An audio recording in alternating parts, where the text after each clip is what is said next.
বাংলার জমিটা কেমন জানেন? সূর্য উঠে আজানের ধ্বনি দিয়ে। কথা বলে না, ঠিক না? বাংলার প্রত্যেকটা গ্রামে গ্রামে, পাড়ায় পাড়ায়, শহরে শহরে যখন সূর্য যখন উঠে আজানের ধ্বনি দিয়ে উঠে, সারাদিন মসজিদে 5 সপ্তাহ আজান হয়। সূর্য যখন ডুবে তাও আজানের ধ্বনির মাধ্যমে ডুবে। 95% মুসলমানের দেশ, এতগুলো মুসলমান থাকা সত্ত্বেও কেন নাস্তিকরা আমার নবীকে গালি দিবে? ওই নাস্তিক গুলোকে যদি মহব্বত থাকতো বলতাম, রাসূল বলেছেন মান সাব্বা নাবিয়ান ফাকতুলু, মান সাব্বা নাবিয়ান ফাকতুলু, হত্যা করে দিতাম। কারণ আমার নবীকে কেউ গালি দিবে আমি সহ্য করতে পারবো না। আমি তো বলি, আমি দিনের বারবার বলি, প্রত্যেকটা বয়ানে বলি, আমার নবীকে গালি দিবা আমি দিনের কখনো সহ্য করতে পারবো না। তুমি প্রয়োজনে আমার বাবাকে গালি দাও, খোদার কসম, ওয়াল্লাহ বিল্লাহ তাল্লাহ আমি মেনে নেব। বাবাকে গালি দাও আমার অসুবিধা নাই, তুমি আমার মাকে গালি দাও অসুবিধা নাই, তুমি আমার 14 পুত্রকে গালি দাও, খোদার কসম, খোদার কসম আমি এত গায়ে নিব না। তুমি আমার বংশধরে গালি দাও আমি গায়ে নিব না। তুমি আমার স্ত্রী সন্তানকে গালি দাও, খোদার কসম বলছি এই মঞ্চ থেকে আমি একবারে বলবো না, ওই বেটা তুমি আমার বাবাকে কেন গালি দিবি, তুমি আমার মাকে কেন গালি দিবি, তুমি আমার স্ত্রী সন্তানকে কেন গালি দিলা? যখন কোন বান্দা, যখন কোন মুনাফিক, যখন কোন নাস্তিক, যখন কোন মুরতাদ আমার নবী বলবে এই নবী তো ছিল চরিত্রহীন, খোদার কসম যদি আমি পাইতাম বলতাম রাসূল তো বলেছেন মান সাব্বা নাবিয়ান ফাকতুলু, তাকে হত্যা করে দিতাম। ওয়াল্লাহ ও মুসলমানরা, ও লুজের যুগের সমাজের ভাই, ও বিদ্য বাবাজিরা, আপনাদের সামনে, আপনাদের পাড়ায়, আপনাদের দেশের ভিতরে, আপনাদের পাশের ইউনিয়ন, পাশের গ্রাম অনেকে রাসূলকে বিভিন্ন প্রকার কটূক্তি করে, চা দোকানে কটূক্তি করে। যদি পান বলবেন হ্যাঁ আমি তো রাসূলকে ভালোবাসি, হ্যাঁ রাসূলকে যদি একটু মহব্বত করি, ভালোবাসি, কারণ রাসূল তো ছিলেন ওয়ামা আরসালনাকা ইল্লা রাহমাতাল লিল আলামিন, রাসূল তো ছিলেন শুধু সাধারণ মানুষ নয়, পুরো দুনিয়ার জন্য রহমত।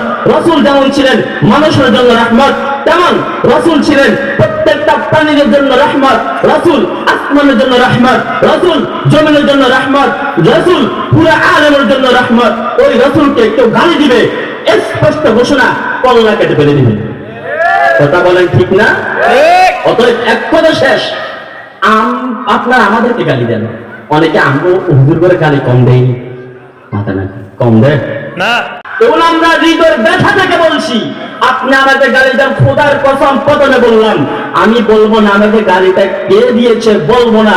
যখন দেখলাম আমার চোখের সামনে কোন ব্যক্তি আমার রাসূলকে বাঁকা নজরে তাকায়, তাকে থাপ্পড় দিতে অথবা হত্যা করতে আমি দ্বিধাবোধ করবো না। শুধু আমি না, যদি কাহার অন্তরে বিন্দু পরিমাণ ঈমান থাকে, যদি কোনো বৃদ্ধ বাবাজির অন্তরে বিন্দু পরিমাণ ঈমান থাকে, যদি কোনো যুবক ভাইয়ের অন্তরে বিন্দু পরিমাণ থাকে, ঈমান থাকা সত্ত্বে আমার নবীকে গালি দিবে, সে তো দুনিয়াতে জীবিত থাকতে পারে না।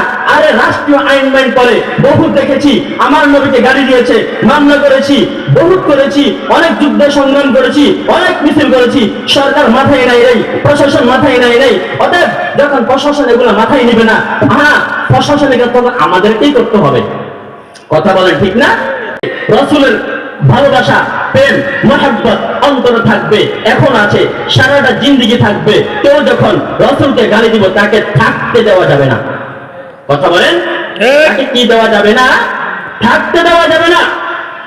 বাংলার জমিনে 95% মুসলমানদের দেশ, 95% মুসলমানদের দেশে বসে রাসূলকে গালি দিবে এমন কুলাঙ্গার দেশে বেঁচে থাকবে, এমনকি ওপেনলি হাঁটবে, এটা মুসলমানদের জন্য লজ্জাজনক। কথা বলেন, এমনকি হাজারো হাজারো নাস্তিক কেমন আছে রাসূলকে গালি দেয়, মুসলমানদের ভিতরে বলেন, ইহুদিদের ভিতরে বলেন, হিন্দু ধর্মের ভিতরে বলেন, বাংলাদেশে রাসূলকে গালি দিয়ে ওপেনলি চলাফেরা করে। বাংলার মুসলমান কয়েকদিন মিছিল মিটিং করে শেষ। মহব্বত কতটুকু? যখন নারে তাকবীর আল্লাহু আকবার বলে ওই মাঠ পর্যন্ত। এখন সাহাবারা এসে বলে লোক লজ্জা গিয়েছি, যদি না যায় মানুষে বলবে যে এমন কে রাসূলকে গালি দিয়েছে, একটু মিছিলের অংশগ্রহণ করলো না। আরে ভাই, ওলামায়ে কেরাম যখন কোনো সিদ্ধান্ত নেয় মানুষ লোক লজ্জা নয়, মানুষকে দেখানোর জন্য নয়, ইমানি তাজা নিয়ে অন্তরে রাসূলের প্রেম ভালোবাসা নিয়ে বলে হ্যাঁ আমরা রাসূলকে মহব্বত করি, রাসূলকে মহব্বত করে বিদায় তো রাসূল আদর্শ টুপি পরিধান করলাম, রাসূলকে মহব্বত করে বিদায় তো রাসূল আদর্শ পাঞ্জাবি পরলাম, রাসূলকে মহব্বত করে বিদায় তো এই রাসূলের সুন্নাত মেসওয়াক পকেটে নিয়ে হাঁটি, এখন বলবেন মেসওয়াক তো উঠে গেছে। না, যারা রাসূলের খাঁটি একজন আশিক, খাঁটি রাসূলকে অন্তর থেকে মহব্বত করে, রাসূলের ছোট থেকে ছোট সুন্নাত গুলো তারা কখনো জবাই করতে পারে না, কখনো তারা এগুলোকে বিতাড়িত করতে পারে না। রাসূলের আশিক কারা জানো? শুধু বলে, মুখ দিয়ে বলে আমি রাসূলকে ভালোবাসি, আমি রাসূলের আশিক। না, রাসূলকে মুখ দিয়ে বলার দ্বারা, মুখ দিয়ে শুধু বলবে আমি রাসূলের আশিক, সে আশিক হতে পারে না। আশিক কারা জানো? যারা রাসূলের প্রত্যেকটা সুন্নতকে নিজের অন্তরে কলবে আঁকড়িয়ে ধরবে, রাসূলের কথা মতন, রাসূলের সিরাত মোতাবেক চলবে। হ্যাঁ, রাসূল কি বলেছেন ওই মোতাবেক নিজেকে আমলের ভিতরে নিয়ে আসবে, সে হচ্ছে আসল রাসূল প্রেমী। কথা বলেন, সে হচ্ছে কি আসল রাসূল প্রেমী। অনেকে মনে করে রাসূলের পরে আরো কয়েকজন নবী নাকি ছিল, নাউযুবিল্লাহ। বলেন, রাসূল বলেন আনা ফাতামুন নাবিয়্যিনা লা নাবিয়্যা বাদি। রাসূল নিজে বলেছেন আমি শেষ নবী, আমার পরে আর কোন নবী আসবে।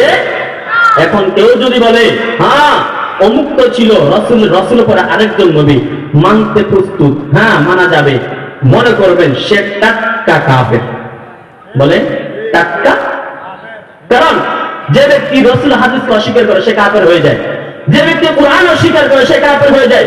কেননা কোরআনে আল্লাহ তাআলা বলেন মা কানা মুহাম্মাদুন আবা আহাদিন মিন রিজালিকুম ওয়ালাকিন রাসূলুল্লাহ ওয়া খাতামান নাবিয়্যিন। আল্লাহ তাআলা কোরআনে একই কথা বলেছেন, আমি রাসূলকে শ্রেষ্ঠ হিসেবে পাঠিয়েছি, ওয়া খাতামান নাবিয়্যিন, শ্রেষ্ঠ হিসেবে। সেম টু সেম রাসূল বলেছেন আনা খাতামুন নাবিয়্যিন লা নাবিয়্যা বাদি। হ্যাঁ, যেটা আল্লাহ বলেছেন শেষ নবী, রাসূলের জবানের কথা আমি শেষ নবী, আমার পরে আর কোনো নবী আসবে না। কোন কুলাঙ্গার যদি বলে অমুক শেষ নবী ছিল, হ্যাঁ রাসূল সাল্লাল্লাহু আলাইহি শেষ নবী নন, ওনার পরে আর নবী আসবেন, অথবা ওনার পরে আর নবী আছেন, মনে রাখবেন তারা টাটকা কাফের। কেউ যদি তাদেরকে কাফের বলতে অস্বীকৃতি দেয়, মনে করবেন তারাও কাফের। একদল আছে কাদিয়ানী, নাম কি, ওরা নাকি বলে তো মাথা মানে আমি বুঝে আসে না, মানুষ মেন্টাল হয়। এত মেন্টাল কিভাবে হয় বুঝেন নাই? মানুষ পাগলতা হয়, পাগল একটা রুলস আছে, পাগলামি করে লিমিট মতন, ওরা তো লিমিট ছাড়াই করে। ওদের প্রত্যেকটা কথা বলে শুনবেন আমরা মাথা বলে দিব। কিছু তো শয়তান আছে বুজুর্গের বেশে চলে, কিসের বেশে?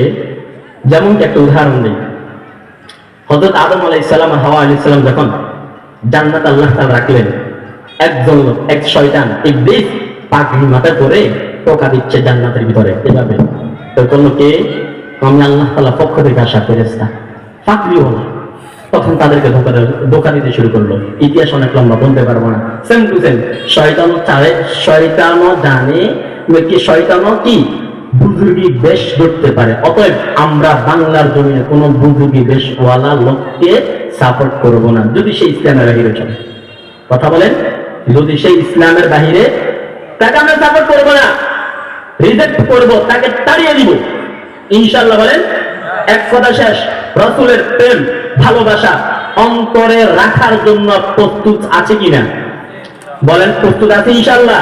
আল্লাহ তাআলা আমাদের সবাইকে ভুল টুটে মাফ করে কথাগুলো সবার আগে আমাকে আমল করার তৌফিক দান করেন।